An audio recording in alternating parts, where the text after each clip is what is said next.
Good Morning Business, le grand entretien.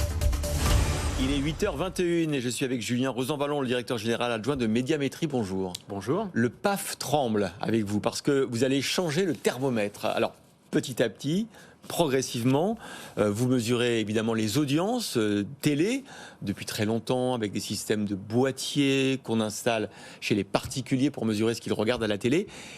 Vous avez intégré progressivement les audiences par exemple des smartphones et des tablettes en dehors du domicile. Et là, vous allez prendre en compte tous les visionnages, y compris à domicile. Or, on sait quand on a notamment des enfants qui ont souvent 3-4 écrans allumés en même temps dans un foyer, et que si on prend en compte ce qu'ils regardent, peut-être qu'on va changer les règles.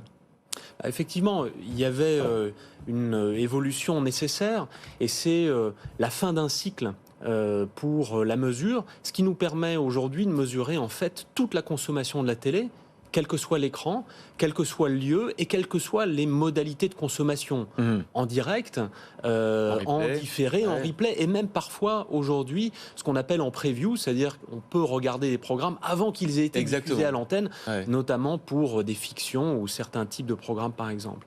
Donc l'intégration des écrans Internet, c'est une évolution qui est clé parce que pour un certain public, cette consommation est importante, et donc on va intégrer cette audience à domicile.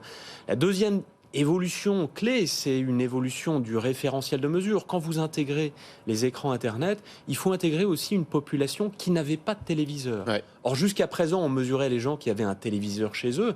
Et cette population, c'est 10% de la population française. Donc, c'est une population... En plus, une population qui est assez jeune, qui est donc la cible des publicitaires aussi. Et c'est une population, effectivement, qui est jeune, urbaine, CSP+. Donc, ça nous permet d'élargir cette vision. Avec tout ça, on aura une mesure d'audience de la télévision qui sera plus globale et qui nous permettra, tant sur le plan éditorial que sur le plan publicitaire, d'avoir une lecture plus complète et exhaustive du média télévision. Bon, c'est une vraie révolution parce que d'abord c'est un enjeu financier, c'est le nerf de la guerre, les audiences c'est forcément les revenus publicitaires.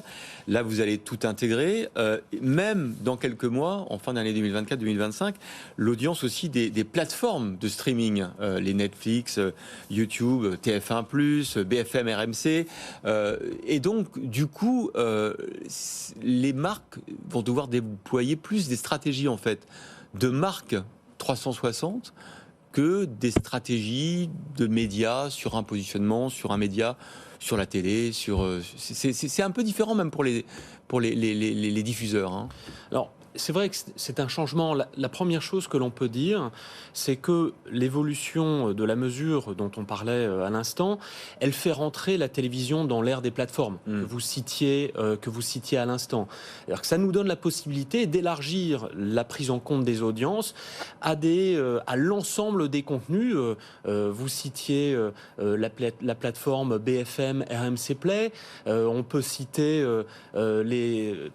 les plateformes des autres groupes, Sixplay, MyCanal, TF1 qui lance TF1+. Les communications des groupes aujourd'hui sont centrées sur ces plateformes qui sont un axe de développement très important. Et donc, on permet la prise en compte complète de ces audiences. À côté de ça, il y a des nouveaux acteurs. Ces nouveaux acteurs représentent grosso modo 30% du temps passé à regarder des vidéos. 30% pour Netflix par exemple, Amazon, etc. Pas individuellement, mais au global, si vous prenez l'ensemble des plateformes, il y en a quand même un certain nombre. Et elles ont certaines offres qui désormais sont aussi basées sur la publicité. Et donc elles ont besoin de mesurer l'audience. Et dans un instant, je dirai un mot là-dessus, mais déjà il faut pouvoir prendre sur le plan éditorial, du point de vue du téléspectateur, qu'est-ce qui est regardé et avoir cette compréhension. Donc pour ça, on a investi sur des technologies qui nous permettront de mesurer ces nouveaux acteurs sur une base équitable et comparable. Ça, c'est le premier point. Le deuxième point, c'est le point sur lequel vous posiez une question, celle des annonceurs et celle de la publicité.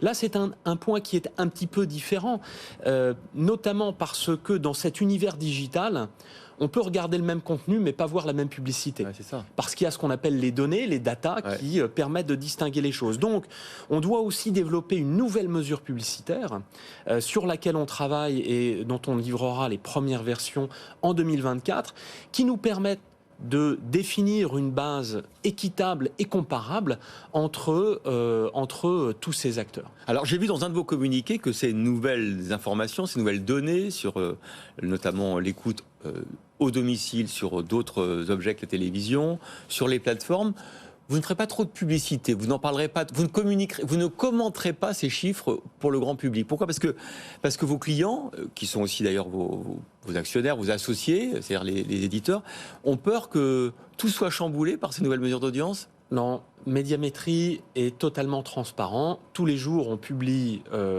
les nouvelles audiences. Donc depuis hier, le 2 janvier, on publie toutes les audiences. Nos clients, l'ensemble du marché, les agences, les annonceurs et donc évidemment les groupes audiovisuels accèdent à tout le détail de ces nouvelles mesures. Simplement qu'on ne fait pas de commentaires individuels sur les performances des groupes et on attend généralement quelques mois pour pouvoir faire un premier bilan. Mais pas individuellement sur les performances des acteurs, mais au global sur la consommation du média. On ne va pas donner de nom, mais vous avez commencé depuis plusieurs mois déjà à changer un peu la mesure d'audience en intégrant petit à petit différentes briques. Est-ce que ça a changé un peu les parts de marché des uns et des autres? Est-ce qu'on pourrait dire la même chose en radio? On attend que l'audience de radio soit instantanée, quotidienne, etc. Est-ce que vous voyez quand même qu'effectivement vos anciens thermomètres ne fonctionnaient pas super bien et quand on intègre toutes les nouvelles composantes, ça donne des résultats un peu différents? Alors, c'est pas qu'il fonctionnait mal, c'est simplement qu'on avait défini un cadre. Ouais. Et ce cadre, c'était mesurer la télévision sur un périmètre donné. On élargit ce champ de mesure à une base de téléspectateurs plus large. Moi, j'aimerais simplement rappeler un chiffre, 10%.